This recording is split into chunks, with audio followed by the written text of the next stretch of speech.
daawade waa barnaamij maanta aan ku soo qaadan doono xusuustii madaxweynihii hore ee Soomaaliya Maxamed Cabdullaahi Farmaajo.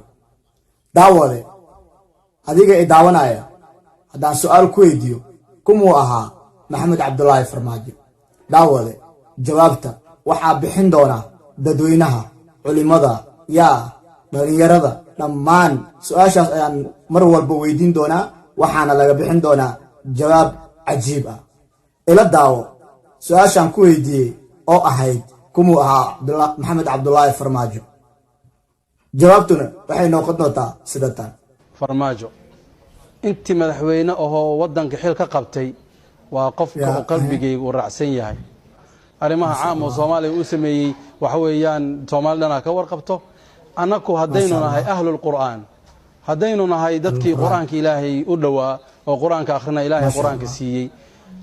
ninkan madaxweynaha hal arin uu sameeyay inuu soo booqday Dawxa oo madaxweynaha amiirka Qatar uu imaaday, si fiican loo soo dhaweeyay oo madaxtooyadii uu galay ayuu wuxuu dhahay intuu sannasan ayuu wuxuu dhahay waxaan rabaa inaan soo booqdo nin la yiraahdo Sheekh Cabdirashiid Sheekh Cali Suufi.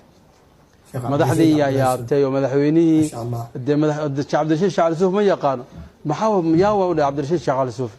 markaas nin qaari oo cajiib ah meeshan joogo waa sheekhayga ah, waa inaan soo booqdo. anaan soo booqan howl kale ma qaban karo.